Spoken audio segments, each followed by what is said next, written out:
welcome back to my channel. It's your boy D Dyson. Just finished watching Loki season 2, episode 2, and I must say I like how it started. I really like this episode because the way Loki is, it furthers the story.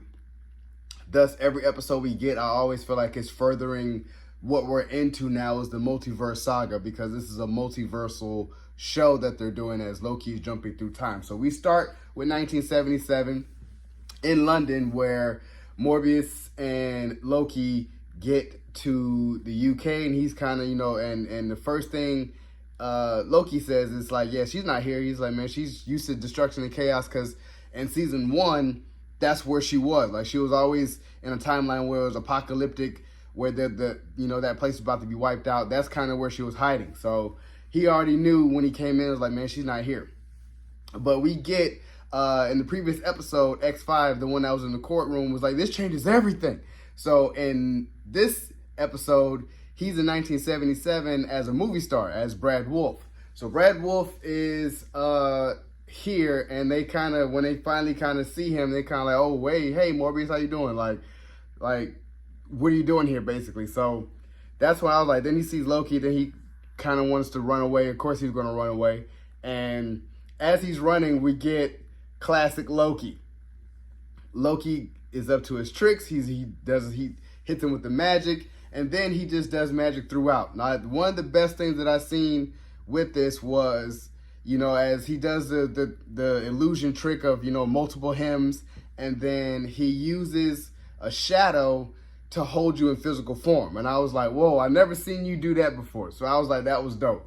That was dope. And then we got the classic trope that you thinking that he gets away, and he runs into like this little British mob that was about to jump him. He swings and finds out it's like a green illusion. Then again, I was like, Loki uses the illusion to slow him down. And I was like, classic Loki. I love it. I love it. Then we kind of get him to an interrogation with him and Mobius, interrogating X5, and how X5 really pushed buttons with Loki. And he pushed buttons with Morbius, but it really reminded Loki, like, you are a villain. I just want you to really know that, like, you are a villain. You're a loser. You are a villain. So it's like, in this show, he's basically the hero, but he's reminding him that he is a villain. But I look at it like, as Tom Hiddleston plays Loki, especially in this, like, the way his swagger is, the way he is, it's like, yeah, I am a villain. I have villainous ways, but I am trying to make sure that there's a villain that is different from what I do and what I know. Like, he created all of it.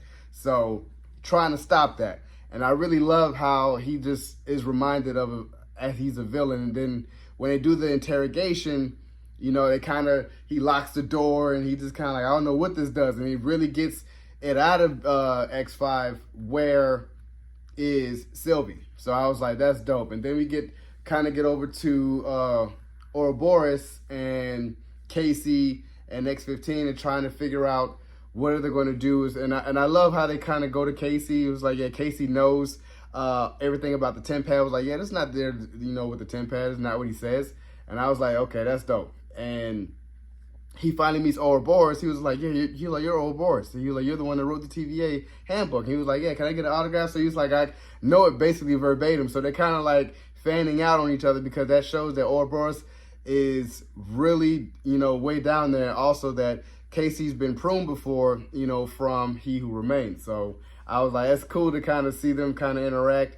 And kind of at the tail end of it, we see when Loki finally meets Sylvie. She's been working there for a year, because it's 1982 when she went. It was 1981. So she found the good life where she's just chill. Like, minds her business. She was like, I gave everyone free will. So I love what she said to him outside. It was like, it was very important, I feel like, for this show, their ideology of how she felt, because he's looking at her like, man, you basically caused the war, because these other variants are now free and they're everywhere now. So I'm trying to make sure that that doesn't happen, where you're going to keep running into this guy and he's ready to destroy this whole place. So I'm just like, but she looks at us like, so what if it does? I killed him to make sure that for all of us to have free will, so they'll stop basically looking at me. The TVA, everybody's broken. Like, everybody should know what they are, which is everyone's a variant. So I was just like, yeah, I understand both ideologies, and I was like, I feel like they're going to have something where it becomes a power struggle, you know, at the season finale. I think they're going to have to fight again because they're so pulled away. But then, you know, you fast forward where you see that General Dox and her crew, they pruning all these timelines because their own timelines bombing it. And I was just like, dang, I'm like, what type of bomb you have to just prune the whole timeline, you know? And they were pruning a lot. And it was only like a few timelines left.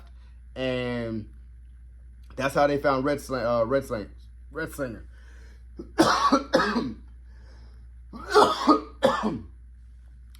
That's how they found Red Slinger. So I was kind of like, okay, you know. And then she was just like, I don't care, you know. It's like, you know, do what you want to go do, just leave me alone. And that's when she goes kind of back to where she was. And you know, the manager of McDonald's like, hey, are you going to be in tomorrow? She was like, yeah. And then you see her play with her 10 pad, because that's what I was kind of like realizing, like, her 10 pad is different because she got it from He Who Remains. So it's going to have different powers. So I think that's going to tie into, she's already been in the future. You know, she can go in the future, she can go in the past.